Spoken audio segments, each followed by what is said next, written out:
Sir sir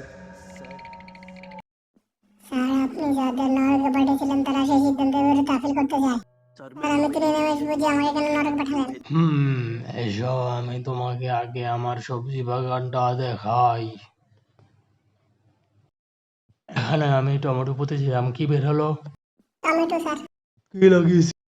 কিন্তু sir আপনি আমাকে কেন এসব বলতেছেন? এটা অপেক্ষা কর, এখানে আমি কি পুঁতেছিলাম, কি বের হলো? স্যার আলু। তোলো এটা। কি এটা?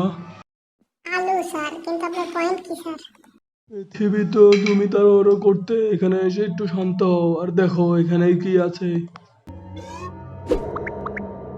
স্যার এখানে কোনো গাছ বেটা ভালো করে দেখ। নাই স্যার, কোনো কিছু নাই।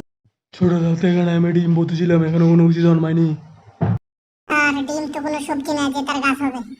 তাহলে বেটা যারা ডিম খায় তারা নিজেদের নিরামিষ ভোজী বলতে পারে না।